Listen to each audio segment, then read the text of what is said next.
What's going on, everyone? I am AP. They are TK and Nick. No Alex this week. He's got himself busy. We already gave him hell for it. But this is the Nittany Pod. Penn State finally got a 50-piece. They won 52-6, put up nearly 500 yards of offense, over 30 first downs. Sounds great, right? But nah, it left some of us wondering if this team really is real. And definitely not feeling too great about it right now. I want to get some quick takeaways, and then we'll dive into what we liked or what we liked and did not like about the game. But I did talk to Alex earlier, and I got his takeaway. And basically, his thing was defense is elite, and if the offense can ever wake themselves up, we've got a good shot. That's basically what he told me. I'm not sure if he talked to you guys in depth any further about it, but that's what he went with. What were your takeaways from this game? And then obviously we'll go a little bit further in depth with it. Yeah, Nick, go ahead, man. A lot of it is just what we talked about last week, and they just didn't prove what we need to be proved, right? The first half, specifically, the offense was horrendous until, for some reason, actually, it's not for some reason, it's pretty simple. This offense is great in the 2-minute drill because the 2-minute drill is built around Drew Aller's skills, whereas the rest of this offense simply is not. All right, it's this kind of it's an offense built for a quarterback. I don't want to mention his name. Have to, because that's the type of quarterback it's built around, is a guy like Bo Prabula, is a guy like Trace McSorley. This offense is not built for a quarterback like Drew Aller. That doesn't really give him an excuse. He still needs to make the throws. He still needs to make the correct reads. But at the end of the day, this offense just looks so much better in the 2-minute drill than they do in the actual game 99% of the time. And then just on the defensive side of the ball, defense looked amazing, per usual. Secondary looked really good. King Mack, with his first career start, I thought looked really good. Linebacking core. Yeah, I love that. That looked great. And then obviously the linebacking core, Amari Campbell, Tony Rojas, they all looked great. And then the usual suspects on the D-line. And then shout out to Ryan Barker and the special teams, because they've also been a hell of a crew so far this year. But yeah, a lot of it's just the stuff we talked about last week, and they just did not prove what needed to be proven. Yeah. Yeah, a lot of it is the same. It's like, honestly, like, go like mind blank a little bit here when we start talking about the offense. And it's like, I really agree with you that he's not built for this offense. I think he is. No, the 2-minute drill also helps him stop overanalyzing every little thing, which also makes me wonder, should they go tempo more often, which I'm surprised they don't, honestly. Because to me, tempo isn't you getting right up to the ball right after the end of a play, waiting 30 seconds, adjusting, and then going. That's not tempo to me. To me, tempo is like a 2-minute drill. You're on the ball. You have the play. Let's go. Yeah. And I think that would be something they would be successful at. I think that's something that would help them against actual defenses with a pulse, like in Oregon or Ohio State or teams like that. But yeah, I think Drew was still horrible. Just not good enough. To be honest, I think the play that just showcases where we're at right now with Drew, the two plays, is the incredible throw to Pena in the end zone, which was just an unbelievable throw. Absolute that's dot, a Sunday. It's a dot. It is a Sunday first rounder throw. Yep. Unbelievable throw. Then we come back 3 drives later. We're going in to score again. The play breaks down. Katron Allen is clearly covered. And Drew just lofts the ball up in the air, gets feet happy, and it gets picked. Like, I don't understand. I don't understand. Like, and I tweeted it out. I'm like, you see these throws from Drew, and you're like, man, like, this guy's got a rocket for an arm. He can put it in tight windows. Like, this guy is going to be on Sundays. He's no problem going to excel. And then you see it drives later, and it's just what mediocre. The fuck are you doing? It's just mediocre. Yeah. It doesn't make sense. Like looking at it now, like Drew, some people, like 16 for 29, 209 yards, 1 touchdown, 1 pick. The pick was absolutely atrocious. Average 7.2, still on the bottom half of the conference, which we talked about for the past 2 years of him not pushing the ball down the field. That's a problem. Katron Allen's the best running back on this team, has been for the past 2 years. That doesn't change. I like that Nick Singleton was getting involved. I think that was great to see. I And I'm love sure it that helped first him. drive. That first drive Um, from him was great. I'm sure that helped him. And again, we talked about it last week. Like, he's still averaging 4.5 yards a carry. In a lot of places, that's really good for running back. But we're just expecting more from him because there's plays to be made. And it's like we talk about the offense, and I think a lot of people are talking about, is it Drew? Is it Nick? Is it the scheme? Is it AK? Like, it's almost concerning that we don't know the answer of who it's on, because there's plays to be made. Like, when you watch the replays, there's plays to be made. There's guys open. There's holes to run through. There's reads as the running backs to run through. There's blocks that can be made that can change that from a 4-yard gain into a 15-yard gain. All of those things are there. So is it an execution thing or is it an AK thing? You don't know. And then obviously I agree with Nick. Special teams has been great. I think Gabe's been awesome. Still mind blowing every time I go out. We watch him go out there. He's this fucking huge dude. As a punter, just Yeah, bombing. he's a So, dog, man. He's a dog. yeah, I think the defense is great. I think that was one of the best games I think Tony Rojas has played since he's been here.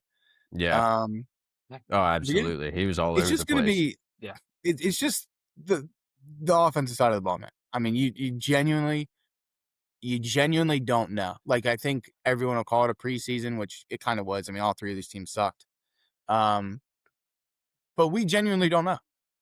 And maybe that's okay. Maybe that's okay. LSU, they have a ranked win. They beat Clemson.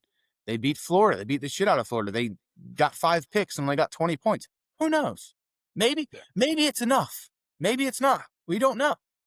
But right now, all of our fan base, and I would think from the press conferences that are being had with players and coaches, there should be another gear that the offense can get to in 2 weeks, because the one they're at now isn't good enough to win. I would imagine so. I mean, I forget who I was telling the other day, but you're not seeing too much motion pre-snap.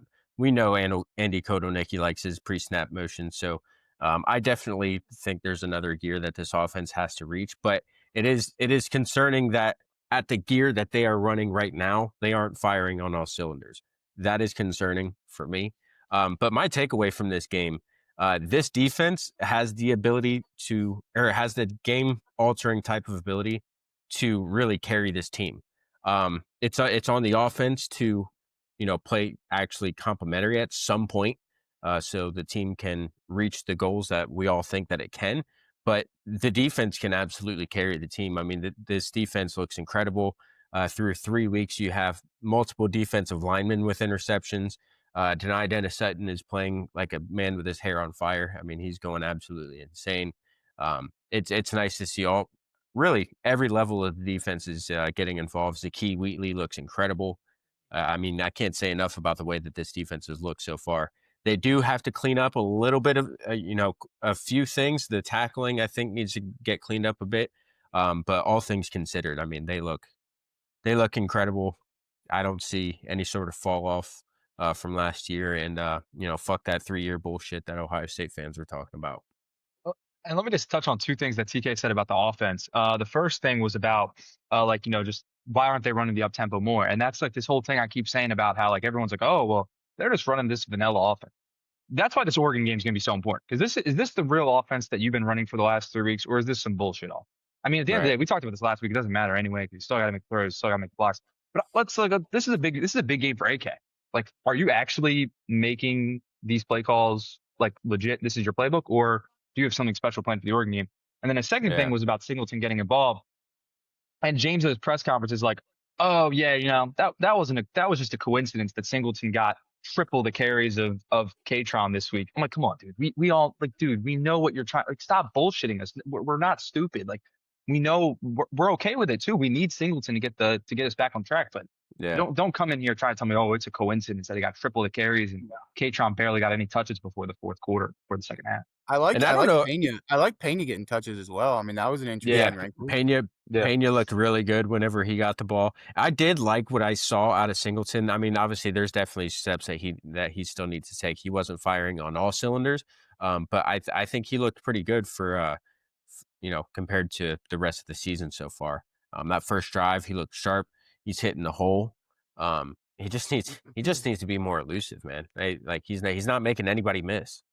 And I know that's one thing Stan Drayton, like that was his big thing for them to work on when he got here, And so far, the work hasn't worked out. Katron looks quicker. Katron look, I was gonna hit on him a little bit later. Katron is he looks awesome.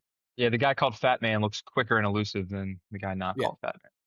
Yeah, I don't imagine that. I don't. Singleton's. I don't The know. Thunder. Maybe maybe that's what he is though. Like maybe that is what he is. Maybe one time a game. Maybe Oregon is that kind of game. Like he hits a hole one time, goes 70 yards, and he's got 10 carries for 110 yards, and one of it's 70 yards. Maybe that's what it is, and maybe Katron's got 15 for 75. That's fine. But with Nick, it's like you're telling this kid who's he's been with the program now 4 years. You're telling him go play. Like, what do you mean go play? Like, bro, you've been playing. Like, you've been here. Like, this isn't you're like, oh, he's overthinking it. What's he overthinking?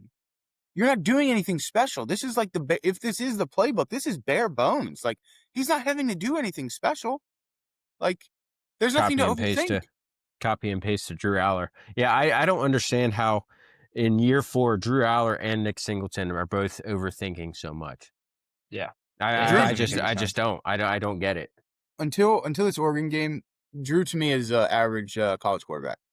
It's It's funny. It's a running joke that we've had amongst ourselves, like the Penn State 5-star quote unquote. And I mean, you can look no further than Drew Aller and Nick Singleton. Great players, love the guys. This isn't to shit on them at all, but they definitely leave a lot on the table. They leave a lot to be desired, and that right there is the definition of a Penn State 5-star. Yep. Hopefully they prove us wrong. I mean, they have a lot. They have a lot ahead of them this season. They came back for one thing. Okay, so you go out there, hopefully take care of business against Oregon, like you came back to, and get the thing rolling. That's the thing, right? Like as mad as we've been these first 3 weeks, if they win against Oregon, and if they win very definite versus Oregon, not like some late minute field goal where they played like shit for the whole game and they kind of got lucky at the end. Right. They definitively win. All this is in the past at the end of the day. I wouldn't even care. If it's a late field goal, I won't care. Yeah, but I think he's talking more like I'm saying, like, if there's 2016 Ohio State. Oh, you mean if they just come out and they're Like they on a control the fluky- entire game? I'm saying like Oregon controls the entire game and then Penn State just kind of Right. squeaks one out somehow because they have the home field advantage and all that. Then we're still going to have these talking points. But I'm saying if they just come out and definitively win, then all these talking points are gone, right? So they still the season hasn't even really started yet, right? I mean, Notre Dame is already out of the playoff picture. A lot of these other schools have 1 loss, 2 losses, teams that were top 25 coming into the season. These guys still have a chance to kind of put their mark on this thing. So, I mean, absolutely. Yeah, I mean, we're only through what many people around the country would call a preseason, and let's play off of that here. I want to go unit by unit and give our grades for what this team has looked like so far in the preseason. So, offense, defense, special teams. Your typical school grades, A through F. What do you got for the offense? We'll start with Nick. Offense, I'm going to give a C-. There has been that's a little high for you, TK. We'll get to it, I guess. I'll give him a C-. All right, it has not been good. It has been below average, which is what I would consider a C+, or C-. I mean, the quarterback play and the O-line, we've talked about it just endlessly. It's got to get better. I'm still, as I kind of touched on in my takeaways, I'm still just not sure if the play calling is built for this quarterback, for this offense. The O-line is actually my biggest concern, just because coming into the year, everyone was telling me, oh, this is the number 1 offensive line in the country. Phil Trautwein's got these guys in there doing crazy shit. I haven't seen it. Nick Dawkins at center might be the worst offensive lineman in America. So, I mean, just haven't been impressed by anyone. He had a better game. They're looking better, man. They're getting better. They're getting better for sure. That week 2 shit was shitty. That was rough. That was rough. The one of the saving graces, in my opinion, is the guys on the outside, the tight ends, your wide receivers. Those guys are why they're getting up in the C's, because I mean, Luke Reynolds, for me, is we were kind of talking after week 1. We're like, oh, maybe Rapplier is going to be tight end 1. All this. Luke Reynolds has very much impressed me, and he is probably Yeah. tight end 1 at the Oh, moment. definitely. Yeah. And the transfer wide receivers, Pena, Hudson, Ross, all of them have come in and had some really nice flashes at points. And I think you're going to see a lot more of them in the conference schedule. So those guys are kind of salvaging this offense at the moment. And Hey, then Katron Allen. speaking of Ross, speaking of Ross, real quick, I said last episode they're going to at least attempt 2 deep shots to him every week, and they did this past week. 0 for 2, 0 for 2. Looked shitty, but they took the shot. Go ahead, TK. Give me your offense grade. You in the shoulder pad, bro. Yeah, I mean that's fucking Offense. I'm giving an F. I think it's absolutely horrific. I think it looks horrific. I think they've executed horrifically. The offensive line, I'll give it a C, only because of the expectations that we were expecting to be the best offensive line in America. So I'm going to give them a C. I'll give the defense an A. I think the interior defense is concerning for me. And I think I'm the only one that thinks that, because everybody thinks, oh, like Zane Durant and White's done some nice things.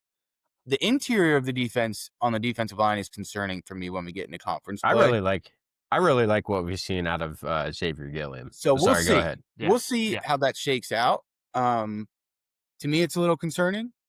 But the defense as a whole, I give it an A. I mean, I think it's been great. Special teams, I'll give it a B plus. They haven't really done it. They had the one blunder, where it got blocked.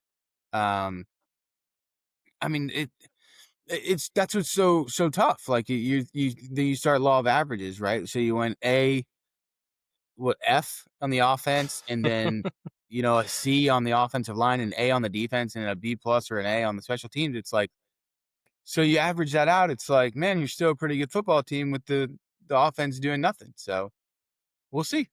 Yeah, I'll make a graphic out of this stuff and average it out later and see what we come out with. Sorry, Nick, I missed your defense special team grade. Yeah, sorry. I thought earlier. I thought we were doing like offense then defense. I thought we were like gonna. Sorry, we were. TK fucked it up. That's all right.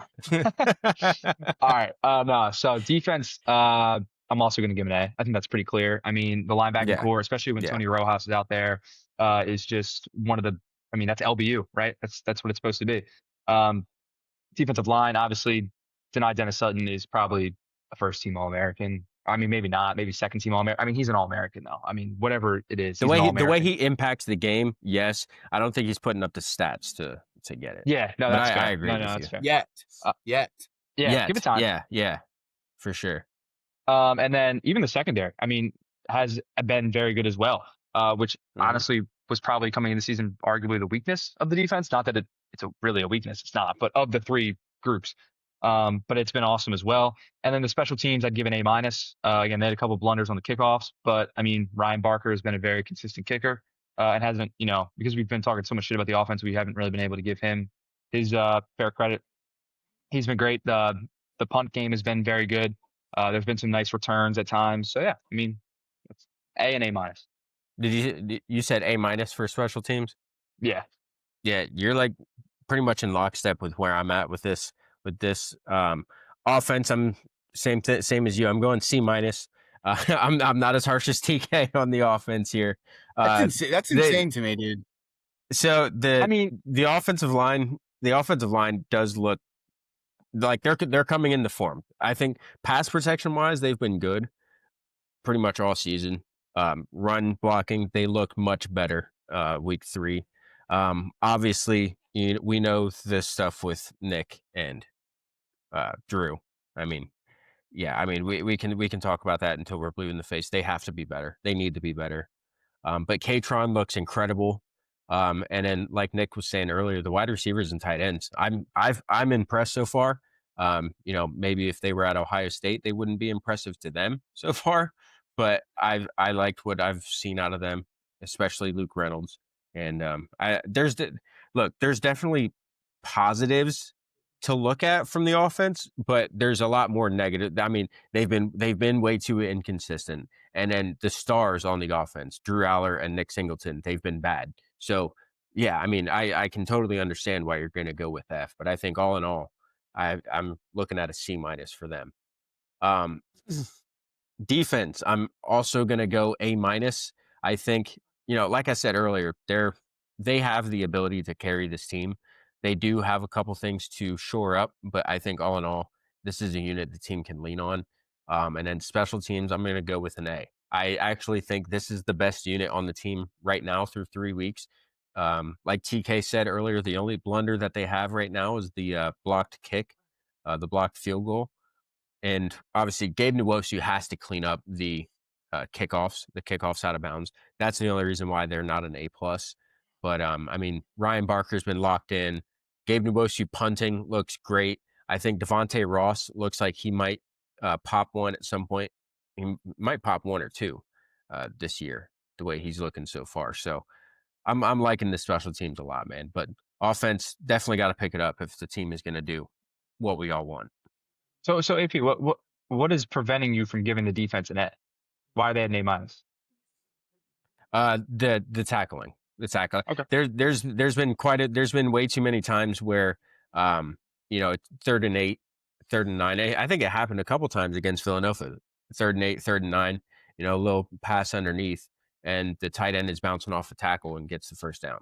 You can't do that. You know, Obviously, we talked about it last week with a different aspect. You're going to get away with that against Villanova. That's fine.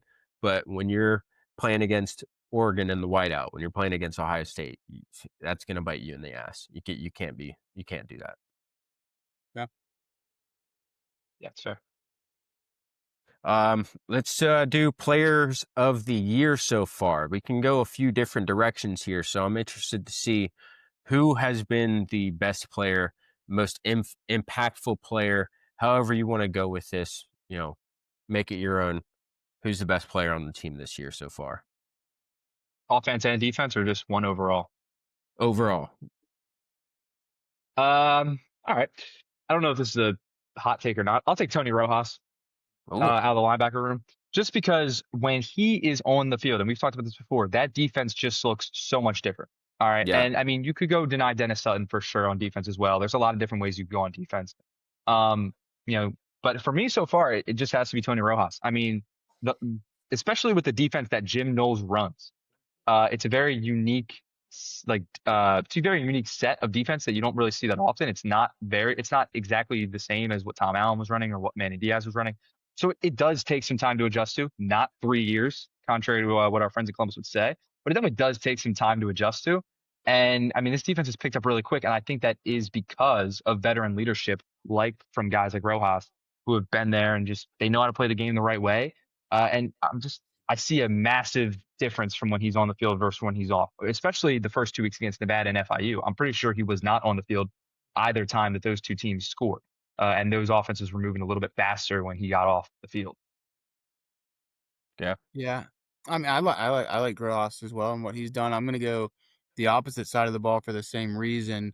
And I'm going to take Katron Allen because I think the offense looks completely different when he's on the field versus when he's not on the field. I just think that Katron, not just so far this year, but in years past now, like if you need a few yards, he's the guy. Like if you need someone who's going to fall forward for 4 yards, he's the guy.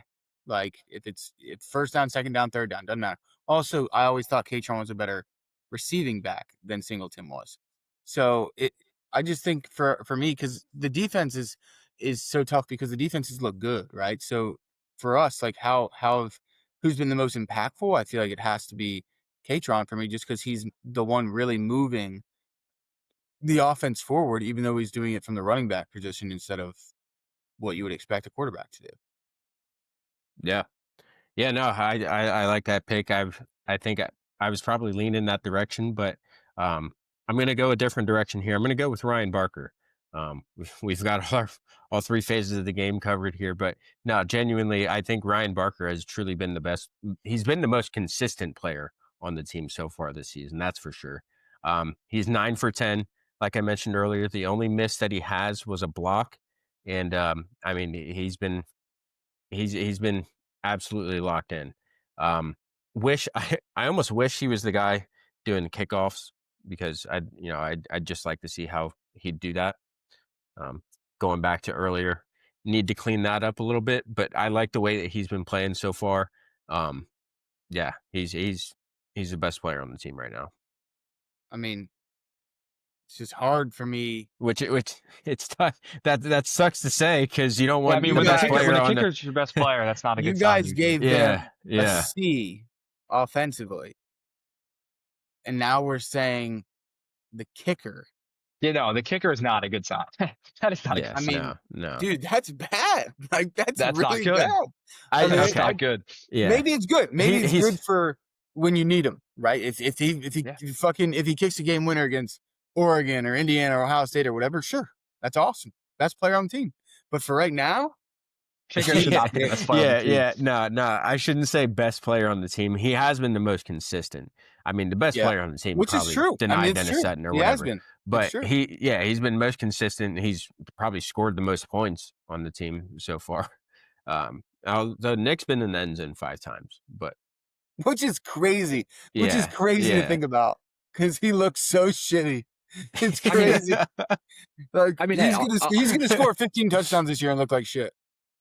I'll give you props for taking an alternative route, but that's what I tried to do. It was try to take because obviously it's K trying to deny Dennis Sutton if we're being completely honest, but so I'll definitely respect you for going outside the lines a little bit, but yeah, man, that's not a good sign if he's even in the conversation. Yeah. I mean, let's give Deny his flowers here real quick, man. I mean, he's just looked absolutely incredible. I think he only has like 1 or 2 sacks so far this year. So again, the stats have yet to come. But I mean, his impact is. I mean, you see it on every play. He's rushing the passer. He forced fumbles. Yeah, I was trying to give you guys some softballs, man. Yeah, I would have taken him. I was trying to give you guys. I think he'll be an All-American. Oh yeah, I think he'll be first team All-American. I mean that Elliott Washington interception on Saturday, that was because of Denied Dennis Sutton. I mean, and they're gonna need him. Like when these games really, like when we start in 2 weeks, those are the games where we're going to need help on the back end. We just are because they're just too athletic. Truthfully, they are. Yeah. They're fast. They're athletic. They have size. So the front, like the defensive line, the front seven, like we're going to have to find ways to make it harder on Dante Moore and other quarterbacks, and that's going to be by getting pressure. So the stats, maybe they don't come or they do, but the pressures will need to be there for sure. Yeah. Yeah, I'm looking. I mean, we have a whole next episode to talk about the Oregon game, but I'm looking forward to see how Dante Moore reacts to how he reacts to Deny Dennis Sutton in his face in the whiteout with 107,000 people screaming. It's. I mean that atmosphere is going to be electric. But yeah, I should have went with Deny Dennis Sutton there. That's all right. Hey, again, Barker has been incredible so far. So hey, I'll live with that.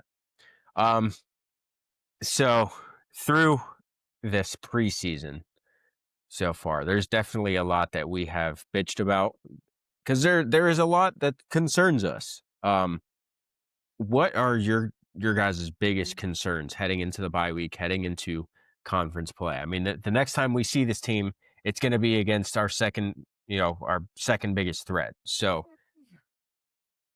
I mean, they've definitely got a lot to figure out. What is your biggest thing? I don't know if I don't even know if this is like a thing, but I would love to be a fly on the wall in the Lash building and just see what the actual mentality is right now within this program. Like there's just no way that these guys actually think this is a good start to the season, at least on the offensive side of the ball. Like if you're Drew Aller, if you're Nick Singleton, who else on that? I mean, those are the 2 main ones. You could have went to the NFL. Like you could have went to the NFL. You came back because you're like, we have more to prove. Oh yeah, we lost to Notre Dame. It was just a bad couple plays at the end of the 4th quarter. We should have won the national championship last year. We're going to come back. We're going to win it. And then you come out and you do this against Nevada Reno. Yeah, I call them Nevada Reno because that's what they are. They're fucking satellites. You lost to you didn't lose. You played like shit against Nevada Reno. Played like shit against Florida International, Pitbull University. Played like shit against a basketball school that's not even one single A or one double A, FCS, whatever you want to call it. It's just like, what is the mentality right now? What are the conversations like? There's just no way that they're actually thinking, oh, well, Notre Dame lost, Clemson lost, Florida lost, so it's okay. We're okay, guys. We can make the playoffs because we were preseason ranked number 2. No, lock in. Like I need to see so much from this Oregon game. I need to see an insane amount. Like Yeah. I need to see a completely different team. Like it just the whole offensive line, quarterback, running backs, everything just needs to be different. Chairs should be on fire. Guys should be getting their ass lit at practice. I mean, they got a couple days off this week because it's like the bye week or whatever. I hope those guys aren't going home and fucking around with their high school friends. They better be getting reps in somewhere because this is their career right here. This is their legacy right here this year. So I hope they got a fire under their ass. That's all I'm gonna say. Yeah, I asked Alex earlier. I said, because he was at the game yesterday, so I asked him, were you watching the sideline at all? Like, what was the energy on the team like? Because anybody who listens to this show, I highly recommend go listen to Landon Tangwell's podcast as well. He's been saying all season so far, there's just no energy to this team. Deny Dennis Sutton aside, I think honestly defense as a whole aside, but deny Dennis Sutton specifically, there's no energy to this team. And so I asked Alex, has that changed at all? And he said, not really. I mean, that's concerning. I understand it's hard to get yourselves up for these games, but I mean, fuck, you came back for one thing. Act like it. Yeah, I mean, as far as energy goes, the whiteout against a top 5 team in the country. I mean, if you don't have your own juice that day, I mean, yeah, that's a personal problem for sure. Biggest concern, Jesus, man. I mean, there's really 2 big ones. Number 1 is James after a bye week. Obviously, James against top 10 teams. That in itself is just a mountain to climb. Just because we've been so bad at them. I mean, we've been TK. I mean, your biggest concern about what you've seen from the team so far. That is my biggest concern. It goes right into that. It's the lack of preparation of where we are from the head coach for the team that you have. Like that it doesn't make sense to me. Like you could list players, you could list Drew, you can list Nick, you can talk about the energy, you can talk about, what they came back for. Like that all falls under him. Like that all falls under the head coach. How are we not ready to play? How is the offense not ready to play? It's the coach. Like maybe it's not just James. That would honestly be too direct. The coaching in general, Trout, AK, Franklin, like the coaching is concerning because the coaches are the ones putting the product out on the field. Yeah. Like that's concerning to me. And that goes into where you go next is then it's like, oh, well, maybe they're not playing well, but they have a great record in these games. We don't. So for me, it's the biggest concern, like going into the bye week is you're saying, what's the energy of the team? What's the energy of the coaches right now? Like what's the where are they at? Like they're watching the film. They're seeing what we're seeing. Like, where's their mind at? Are they like, oh, we're in a good spot going into this game? Or is it, oh shit, like, damn, I hope the kids don't go home and like Nick said, fuck around because Jesus, like, they got shit to do, man. Like, it does not look good. So I hope the coaches, I hope they're in the right mindset because we need it bad. Real bad. He's already laying the excuses, talking about, oh, we're going to go practice in Beaver Stadium because we haven't played under these new lights yet. I swear to God. What new lights? If we lose the Oregon game on the west side, and this dude comes out here after the game and starts talking about we lost because of the new lights, I am going to go ballistic on this fucking show. Yeah, I'm already blocked by James. So I'm already blocked by James. So I don't. You won't see what I have to say anyway. But I didn't hear that. I stopped. Just for everybody here and listening, I stopped watching James's press conferences, bro. Like I can't watch them. I just can't watch way too much coach speak, man. I love the entitlement and the coach speak and like that little half-ass like maybe John calls in for a question. Hey John, how are you? Like if he starts asking the question before he acknowledges James and James gets all pissed off, like little shit like that, dude, that drives me fucking insane. Yeah, very petty. Very petty. If I would have heard that shit about the lights, I would have thrown something at my TV, bro. I would have been like, bro, you look so fucking bad and you're talking to me about the lights on the west side of the stadium right now. Like, dude, I can't do it, bro. Aaron knows, Alex knows, Nick, you'll know by the end of the year, but like James Franklin makes me crash out, dude. Like that is like I wish you wouldn't even have said it, but like, I'm honestly furious now thinking about him talking about the lights in a press conference. Dude, I gotta find the clip and send it to you after this. It's I mean, Bro, it's classic. so funny. Yeah, you got to put it in the God, chat. man. So funny, man. Jesus. I think my biggest concern going into the bye week, right now, it seems like this team is allergic to momentum. I've been saying it for weeks. It showed itself again in this recent game against Villanova. What sticks out in my mind, Elliot, what we talked about it earlier, Dennis Sutton gets pressure. Elliot Washington gets the interception. We get the ball at like the 15-yard line, and Drew Aller throws an interception 2 plays later. It's like, what, bro? Fucking, can we please? Like, every time we get a short field, every time we get no points. It's not. Oh, we're settling for field goals. Like, I'd fucking live for that at this point. We're not getting anything, and I mean, it's driving me insane. You're not going to win football games that way. For as great as this team, you know, at least we think it could be, as great as the defense is playing, as great as the special teams looks, that doesn't mean shit if you're not capitalizing on offense. I said it earlier.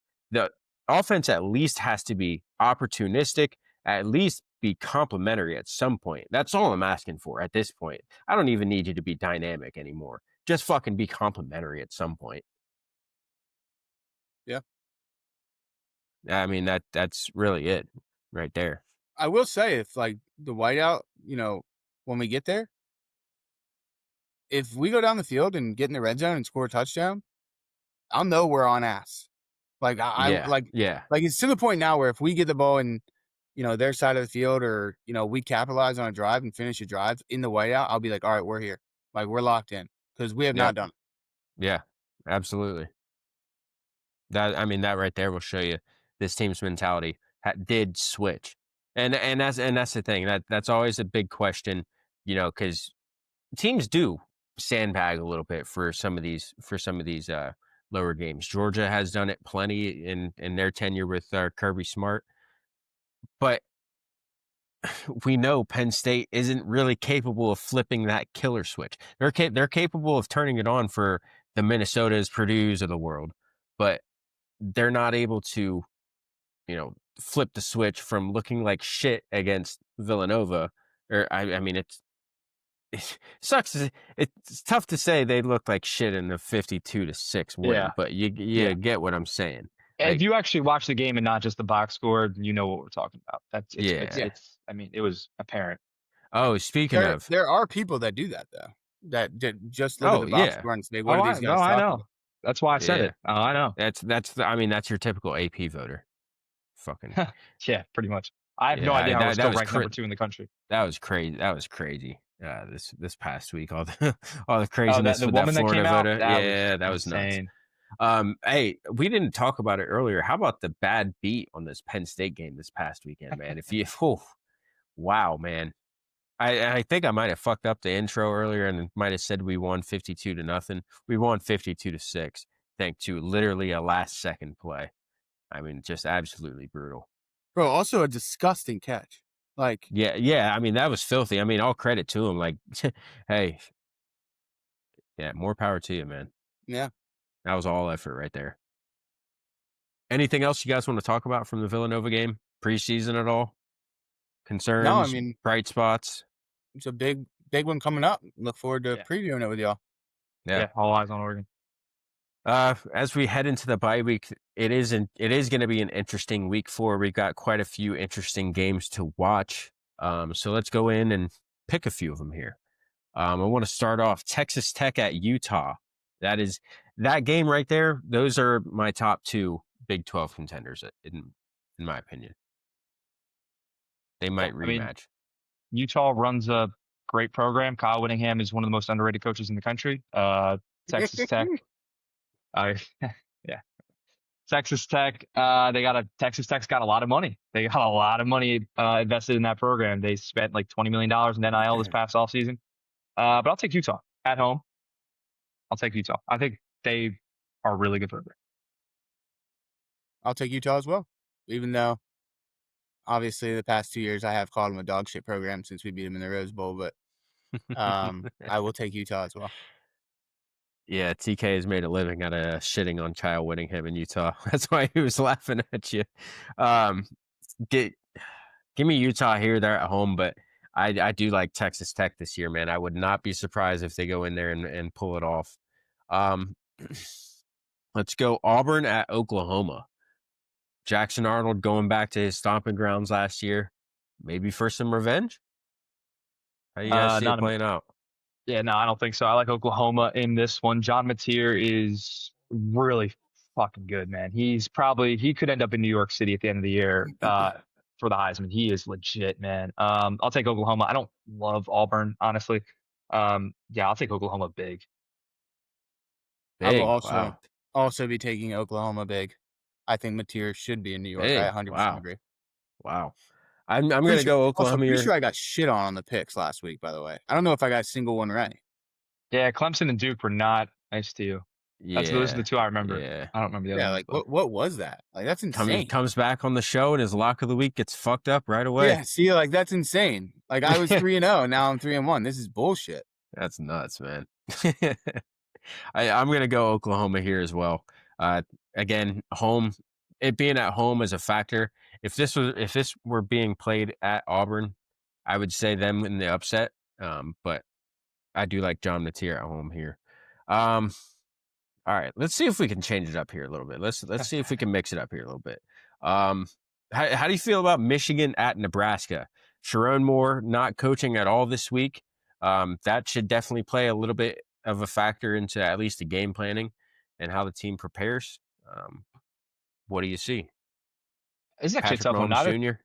Neither team's really proven anything to me yet at this point of the season. I'll take Nebraska because they're at home. And again, Michigan hasn't really proven shit to me. Nebraska hasn't either, but Matt Rule's the better coach, in my opinion. So I'll take Nebraska. I'm going to roll with Michigan. Only because of Bryce Underwood. Only because Bryce Underwood. He's a dog, man. I think he's going to be a future Heisman winner. I think he's disgusting. And I think, honestly, Michigan's defense can put Raiola in hell. So I don't know. He's another one. Like, I think he's super inconsistent too. So yeah, I'm going to roll with Michigan. Yeah, this might just be going off my preconceived notions coming into the season, but I'm going to go Nebraska here. I think Matt Rule, year 3. This is at Nebraska. Dylan Raiola, another year as a starting quarterback. I think they should take that step this season, and this game is the perfect welcome to the party show for them. They've been flying under the radar so far this season.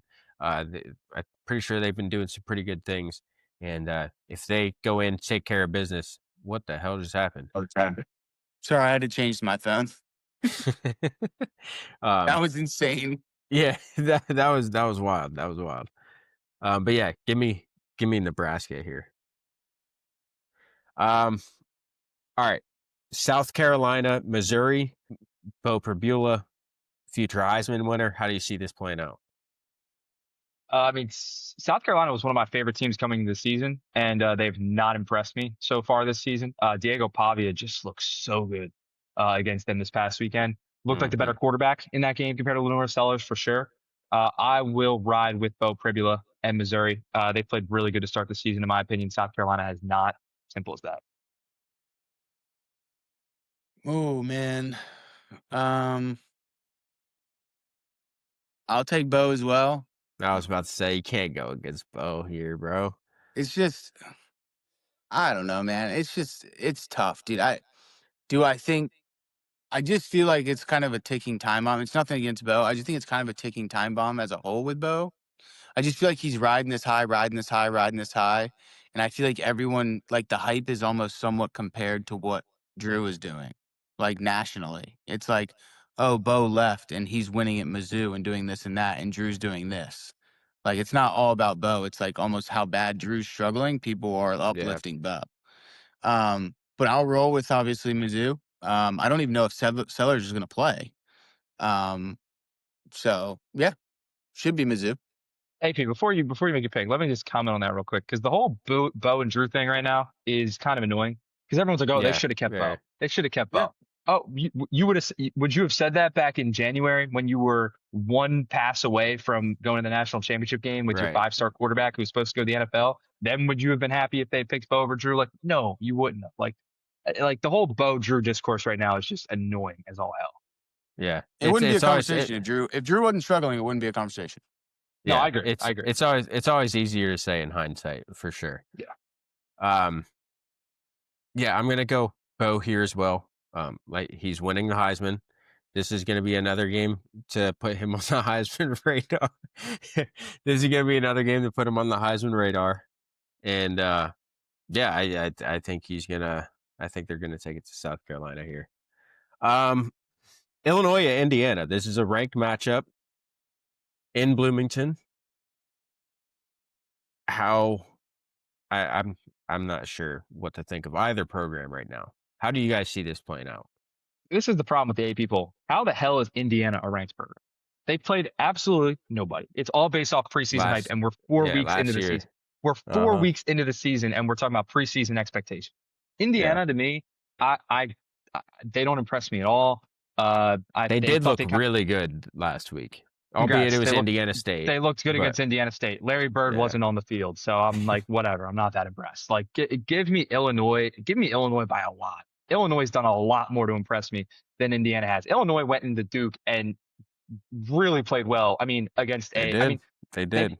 They probably didn't play the best game they could have played, but they played a really good game against a good Duke team. I'll take Indiana by a lot. I'm not impressed by Indiana at all. I think they come to Beaver Stadium later this year and get boat raced. I'm not impressed by that team at all. Yeah, I'm gonna go with Illinois as well. It just kind of feels like one of those games that like Bielema wins. Like, also Bielema's a really good coach. Like, I don't think people have really given him his flowers. You know, obviously it sucked what happened in 9 overtimes. But again, like, he's a great coach. Like, these are the games that I think he wins. I think I actually like Altmaier. I mean, he was horrendous when he played us, but I actually like Altmaier. I think they were pretty solid back as well, if I'm remembering correctly. But I mean, Indiana's got a pretty solid quarterback, right? So yeah, it'll be a good game. I think it's an exciting game. I feel like it's an exciting game for Big Ten fans. If you're not a Big Ten fan, I don't think you're really going to give a shit. But hearing that Illinois and Indiana are ranked in the top 25 playing each other is just something that's a exciting. few years ago you would have been like, bro, what are we talking about here? So I like Illinois. I don't know if it'll be big, but I just feel like it's one of those games that Bielema wins. So I'll go with Illinois. I'm gonna go Indiana here. I think this is one of those spots. It's gonna be a tough spot for for Illinois, man. Indiana is an underrated environment. I'm pretty sure that's a night game, so they're gonna be juiced up a bit. I just really like the way that Mendoza has been coming on as of late for Indiana, and we know what they've done last year. They have earned the right to have that reputation at this point right now to go into the game and be ready. I think from what they did last year to everybody and the way that they've looked so far this year, I mean, they've been handling business. And I expect them to handle business once again against Illinois. I'm not a believer in Luke Altmaier. I do like Mendoza. So give me the Hoosiers. That's going to be a fun game, man. It is going to be a really fun game. Not so much of a fun game, but it is an interesting Big Ten game. Iowa at Rutgers. It's one of those games you want to fucking close your eyes the entire time you're watching it. You would rather go to the farmer's market. Yeah, but it is one of those games where I could see either team winning, so that's why it's on here. Yeah, it's a Friday night game. That place will be Rutgers. That place will be quieter than a church during Sunday Mass, probably. Terrible environment, but I actually will take Rutgers. Iowa, their offense is just so bad. It's like, and I was just like told coming into the year, oh, they're making a coordinator switch. The offense is gonna be better. It was terrible, dude. I saw them play against Albany. I don't know why. It was It was like week 2. Yeah, There it was was nothing on. putrid. It was on it looked awful. I'll take Yeah, Rutgers, I guess. Yeah, that's a terrible game. I'm gonna take Iowa. I'm gonna take Iowa, and I think it's gonna be minimal points. I mean, whatever this line is set at. I mean, it's going under. Whatever it is, it's going feeling under. it. I feel like Rutgers is interesting in the fact when Iowa plays like a Penn State or Ohio State or Michigan or one of the upper echelon teams in the Big Ten. I feel like they always give them a scare, but they almost out talent like Penn State or Michigan, Ohio State out talent Iowa at the end of the game, and that's how they win. Um, Yeah, I don't know if Rutgers is going to out talent Iowa. It's not anything against correct. Rutgers. I just think Iowa defensively, like even Ferentz's defenses are always tough. Like he Hmm. runs the same zone scheme every single year, and it's just nails every year. Like it's just constant stress. It requires you to make the right decision every play. You have to stay ahead of the sticks, and I don't know if Rutgers can do that consistently enough to win. So I'll take Iowa. Yeah, I'm gonna go Iowa here as well. This is more of a trust factor than anything else about the game. I trust Kirk Ferentz and his defense. Defense travels. So give me the Hawkeyes. It is going to be one of those games. It's going to finish probably 13-6, 13-9. It's going to be ugly. Oh, Definitely hammer the under. it just looked. Um, It's 45.5. and oof, yeah, This hammer game the might under. not touch 35. Yeah. God love you if there's any rain or wind as well. Oof, that's It gonna be an might be ugly seven. It watch. might be 17-7. Yeah, it might be. Yeah. Yeah, Yeah. seriously.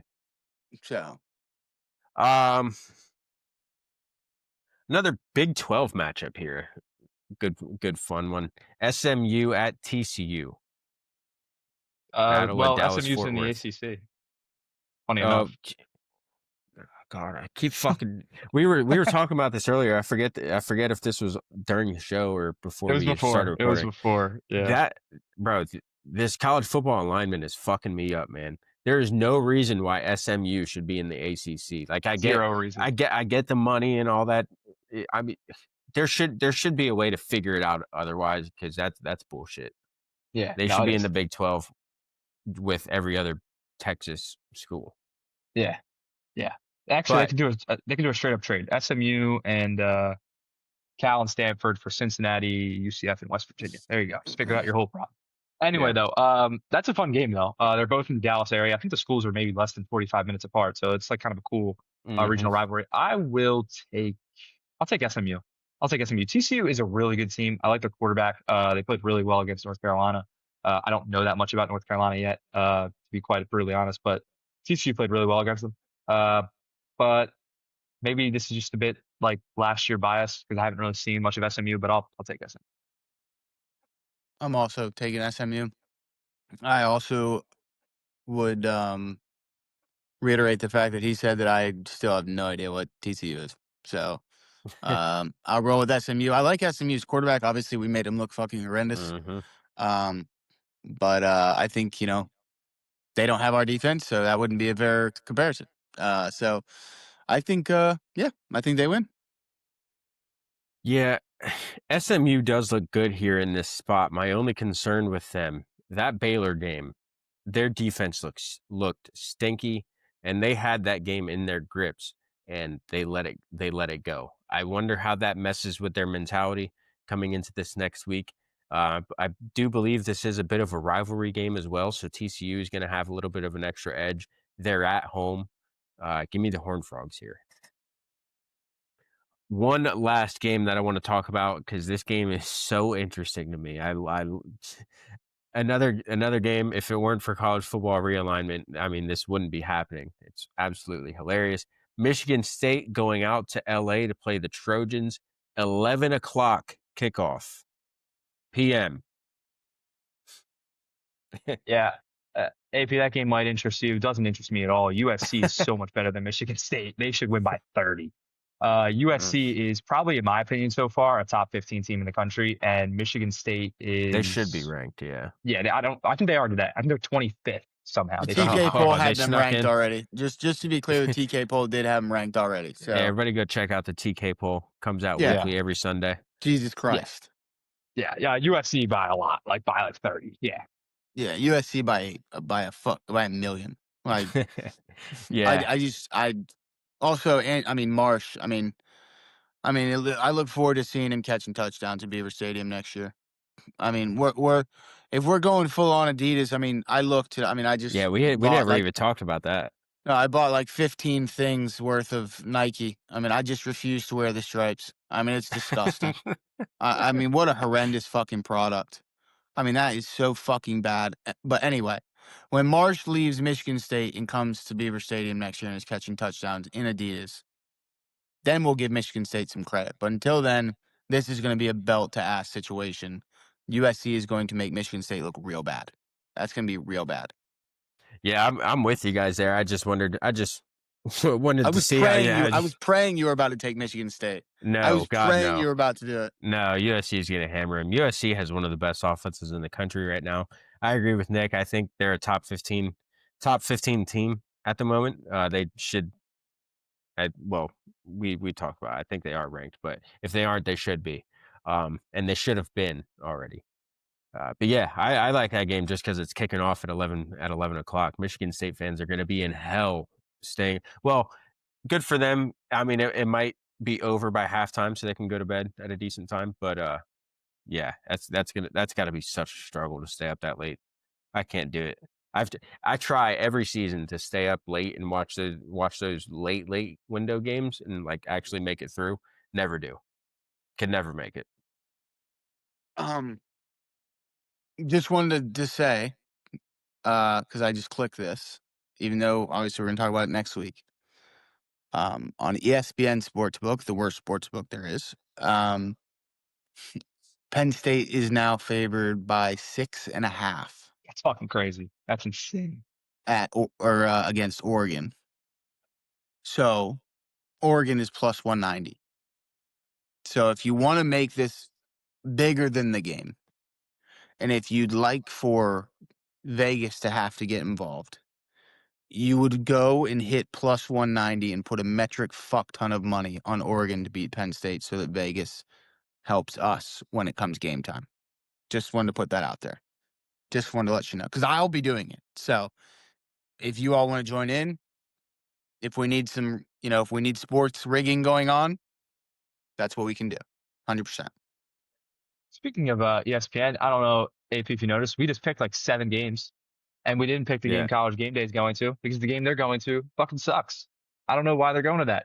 I'm not happy with them about that. You know they're not SEC. It's SEC. They're not going to come to ours. You know that, right? If Oregon's in the top 5, they might have to. They're coming to the Oregon. No, they're not. They're not coming to the White House. Georgia Bama that weekend. Oh, that's right. Forgot about that. That is a big weekend. That is a very big weekend of college football. I forgot about Georgia Bama. Yeah, you're right. There's no chance they come. That's so shitty though, bro. Yeah, no, they ruined that show. They really did. Yeah. With that stuff, the locations, it's just not the same.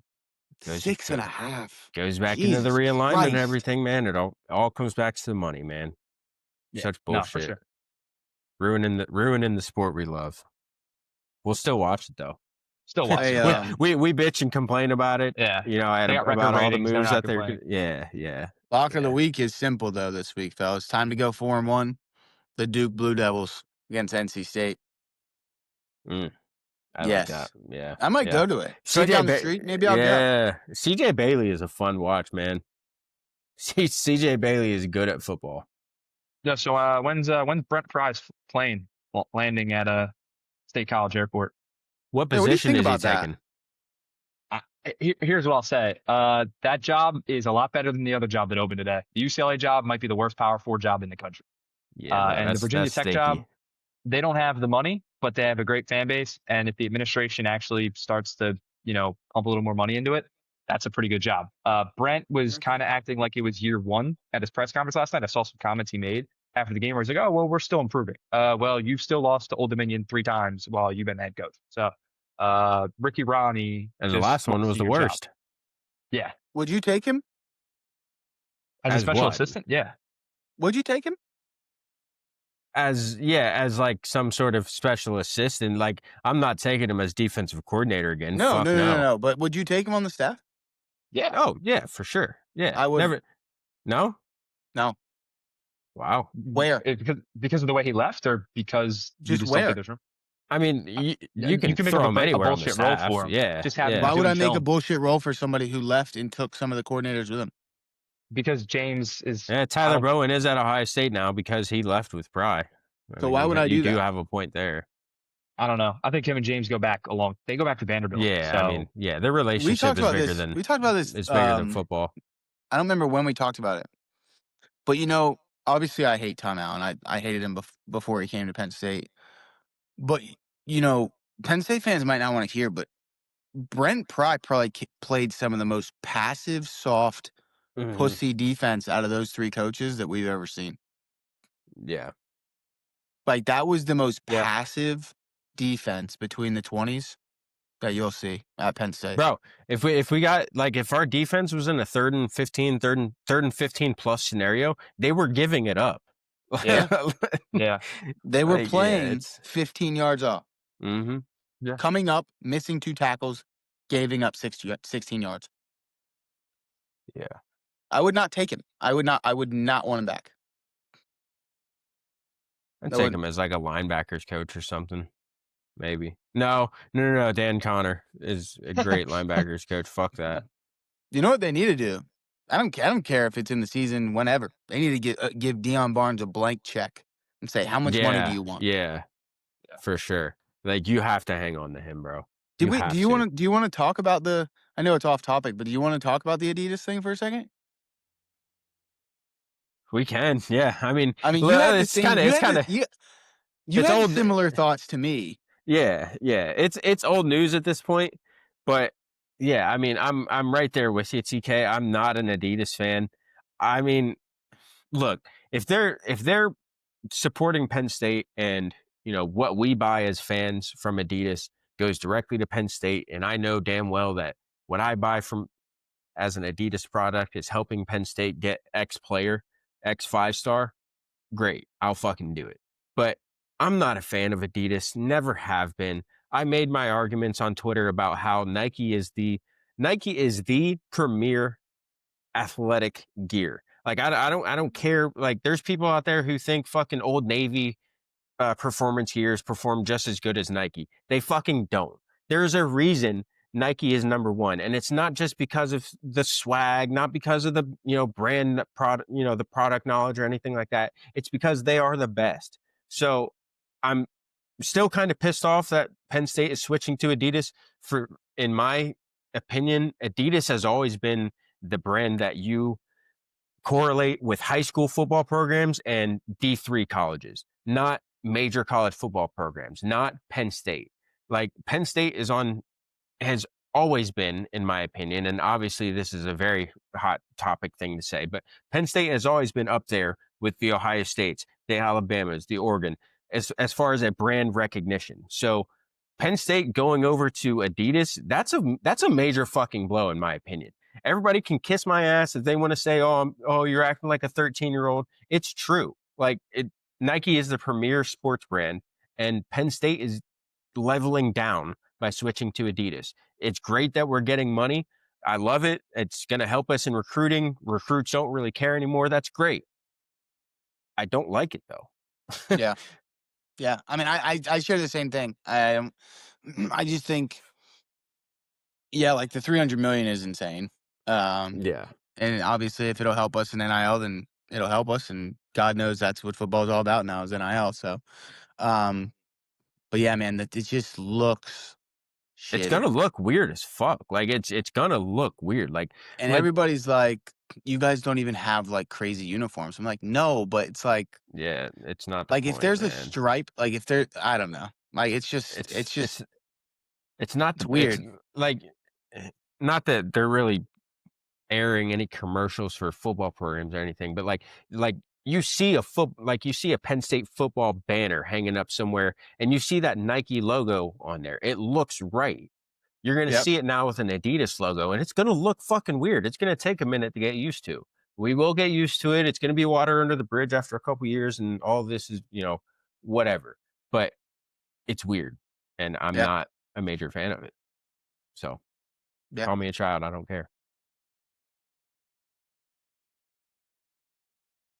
Nick's just like, yeah, whatever. I don't have much of an opinion on the matter. All I'll say is that you're arguably your biggest. I get it. Everyone's going to say it's still Ohio State. I would argue Oregon is arguably your biggest competition in the Big Ten. Their biggest donor owns Nike. You're the fourth biggest priority in your own conference for Nike. Adidas is going to give you all this NIL money. I get it. Nike's the sexy brand, the best brand. I get it. I completely get it. And 10 years ago, this would have been a lot bigger of a problem in my eyes. It's a different world. You need the NIL money. The school's always crying poor. Someone just gave you almost $500 million. Yeah. Take the $500 million.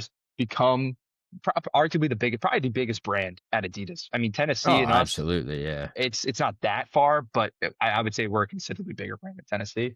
So take the money and just take the money wherever. It's the same with the West Shore home field of Beaver, whatever. Take the money. I don't give a shit about that. Yeah, take the money. Sure. Like, I get where you guys are coming from. And 10 years ago, I would have wholeheartedly agreed. It's just a different world, and you need the money wherever you can get it at this point. Yeah, and look, let me be 100% clear. This obviously is a good thing for Penn State, for the Penn State as a whole, the entire athletic department. It's not just football. It's great for Penn State. So, and for that aspect, I love it. But I'm not going to sit here and tell you that I love the idea of Adidas being on our uniforms. People out there are like, oh, they can throw New Balance on the uniforms. I wouldn't care. Shut the fuck up. Yeah, you would. Like, people bitch about the most, like, people bitch if we wear cleats that aren't black, and you're gonna tell me you don't give a fuck about. Come on, let's be honest. Yep. So yeah. It is what it is. Couple weeks old already, and it's happening. It's happening next summer. It's not going to affect the uniform whatsoever. I actually think the stripes are going to look cool on the uniform. It's just all the branding images. It's gonna take a while to get used to. It's gonna take. It'll just be an adjustment. For sure. As long as they don't wear black and pink, I don't care. Yeah. Oh man, my girlfriend was scrolling on TikTok earlier today, and she saw something about that, and she was like, "Why doesn't Penn State do that?" I was like, "Fuck no, please no." That would be that we get trolled so bad for that. Oh, dude, it would be so bad. And plus, like, because then we'd have to explain the story of why the black and pink is part of Penn State's lineage and all that stuff, and like the story itself is fucking embarrassing. Yeah. So like. I'd just rather not. Like, volleyball and basketball can do that. That's cool. Like, we don't really have to have those conversations if those sports are wearing them. Football, no. And hey, Keemon Spells was on the sidelines on Saturday, so maybe that Adidas money's flowing right to his pockets. Yeah, I've been hearing some good things about Keemon Spells. He's not taking any more visits this year, so yeah, maybe that Adidas money is already hitting the pockets a little bit. And hey. Never know. 2026 is not over. Joey O'Brien, hello. Yeah, no, that's not happening. Hey, Lord Jesus. Notre Dame's 0-2. Fuck them. Come over here, buddy. It's worth the call. It is worth the call. It is worth the call. Fuck you, Jawan Sider. All right, boys. Hey, appreciate you joining me this week. Listeners, we really appreciate you. Be sure to follow us on Twitter. Smash that subscribe button on YouTube. And yeah, just make sure you're following us everywhere you can. Find our personals. And we really appreciate you guys. Thank you so much for your support. Keep sharing with your friends. Keep commenting. And we are